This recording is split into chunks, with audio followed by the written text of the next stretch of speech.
은주구 여러분 안녕하십니까? 뭉쳐야 읽는다! 예, 조영훈 목사입니다. 예, 반갑습니다. 자, 오늘로써 저희가 이제 뭉쳐야 읽는다, 예, 9일차를 저희가 진행을 하게 됐습니다. 오늘 저희가 함께 보실 말씀은 룻기 2장, 사도행전 27장, 예레미야 38장, 시편 10편 해서 총 4장의 말씀 함께 읽게 됩니다. 자, 먼저 룻기 2장을 보시면요. 룻기의 이야기를 이어갈 남자 주인공이 드디어 등장을 하는데요. 그의 이름은 보아스. 예, 그렇습니다. 밭에 나가서 이제 이삭을 줍는 것으로 매긴 일을 해결하는 룻, 그리고 그의 어머니를 먹여 살리는, 먹여 살리기 위해서 룻이 열심히 일해서 그의 시어머니인 나오미와 함께 끼니를 매번 해결을 합니다. 그런데 나오미와 룻에게 아주 선의를 베푸는 멋진 남자가 등장하는데 바로 보아스죠. 그러면서 보아스가 이 나오미와 룻의 이야기를 전해 들었고 이들의 형편을 알고 있으며 그래서 이들에게 특히 룻에게 야 너는 딴 데 가지 말고 내 밭에서 너는 이삭을 줍고 하여라. 내가 나의 종들에게 너는 와서 물도 마실 수 있게 해줄 것이고 또 많은 종들에게 일부러 이삭을 흘리라고 했으니까 너는 눈치 보지 말고 많이 주어서 너희 시어머니와 함께 배부르게 양식을 취하여라 라고 말을 하는 것이죠. 이 보아스는요 바로 나오미의 남은 유산을 이어받기에 아주 가까운 친척이었습니다.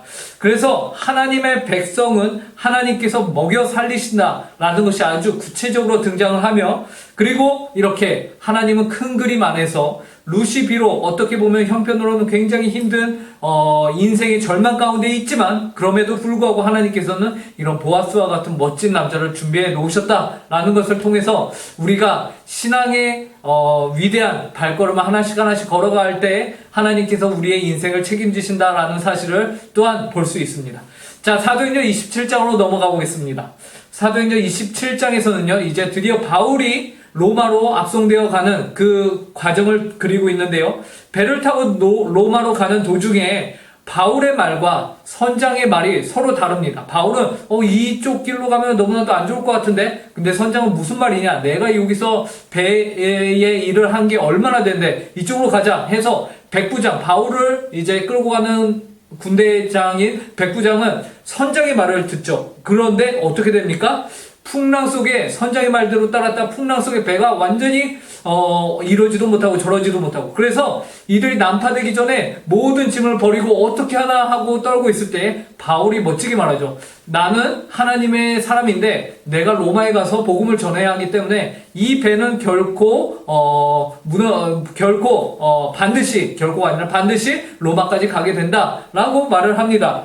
자, 바울의 말과 같이 이들이 비록 배는 파손되고 굉장히 힘든 과정에 있지만 결국에 바울이 배에 있는 이들을 모두 안심시키고 자신에게 사명이 있음을 말함으로써 하나님의 뜻이 무엇인지를 밝히고 있죠. 이처럼 하나님의 사람은 그 사명으로 살아가야 된다. 그리고 이 복된 하나님의 사람 한 명으로 인하여서 그 온 배에 있는 사람들이 해를 당하지 않는 모습을 우리가 보게 됩니다. 그래서 크리스찬은 이와 같아야 돼요. 이처럼 파손이 되고 있는 이 세상 가운데서 크리스찬 한 사람으로 인하여서 주변이 복을 받고 하나님 안에서 안전함을 누릴 수 있어야 한다라는 것입니다. 자, 그 다음에 예레미야 38장입니다. 바벨론의 공격이 절정에 달하였습니다. 이럴 때에 예레미야가 사기를 떨어뜨린다. 맨날 항복하라고 저렇게 예언하고 있는 예레미야를 가만두면 안 될 것 같습니다. 라면서 시드기야 왕의 최측근들이 시드기야 왕에게 계속 압력을 가하죠. 근데 시드기야 왕은요, 속으로 은근 알고 있었어요. 예레미야 저거 진짜 하나님의 예언자인데, 왜 저러지? 라면서요. 그러나 주변 사람들의 그 득세에 못 이겨서 결국에는 그래 예레미야를 너희 마음대로 해라. 그래서 이 사람들 어떻게 합니까? 말기야의 구덩이에 예레미야를 빠뜨려요.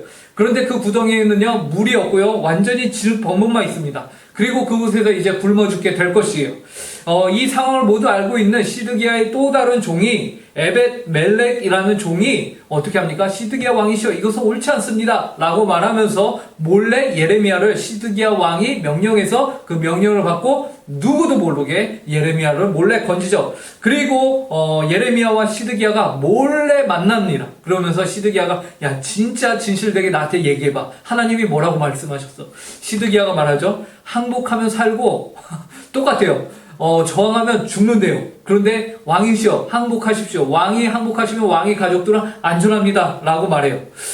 이것을 보면서 우리가 진짜 두려워해야 할 대상은 누구입니까? 시드기야 왕이요. 여기서요. 나도 항복은 하고 싶은데 미리 항복해서 저 땅에 가 있는 바벨론에 가 있는 포로로 가 있는 유대인들이 나를 보면서 손가락질할 거 아니냐.